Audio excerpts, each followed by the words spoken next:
હજી વિઝિટ કરવાની બાકી છે. ઘડી કેમ કે લેટર લખવાનું લેખિતમાં કેટલા દીમાં થાય મને દઈ દો, હું વહી જાઉં. કોંગ્રેસની અંદર ચાલુ કરાવી તમારું કામ જલારામ વાળું ચાલુ કરાવ્યું તો એ બેન વાળું બધું બેન તમને કીધું છે અને એ તમને ફોન એના આગળ જ કરાવી તો હેતુબેન કે ચાલુ થઈ ગયું. લેટર સહી કરવા મળ્યો ગયો ઈ વળી તમે કે લેટર સહી નથી કરતા. આ શું પૂછવાનું? તમે પેલા પૂછો મેં કેટલી દિવાલ સોંપી તમને?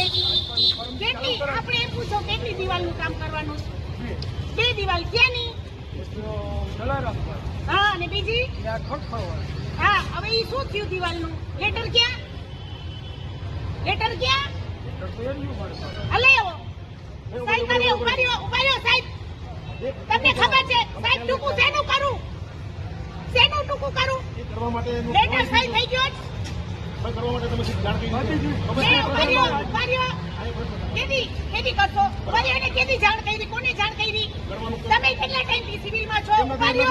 હું તમારી યાર વાત કરું કે એની યાર વાત કરું? વોર્ડના તમે વોર્ડના એન્જિનિયર કોણ છે? અમારા વોર્ડના અમારા લોકલ રોજબરોજના એન્જિનિયર કોણ છે? વોર્ડ નંબર 4 ના ઉભા રહ્યો. કેટલો પગાર છે? કેટલો પગાર છે? સાચું બોલજો. કેટલો પગાર છે? ઉભા રહ્યો. કેટલા મહિનાથી? 3 મહિનાથી તમને કીધું. 3 મહિના કોઈ પણ વસ્તુ હોય ને આરતી આ કોઈ ઇમરજન્સી કામ ન કહેવાય. માની લો કે આ દિવાલોને 2 ફૂટ ઊંચી કરવાની હોય તો હમણાં મંજૂર થયું છે. તમને તમારી વાત થઈ ગઈ છે કરી દેજો. શું કીધું એને તમને? હવે તમે કહો હાલો.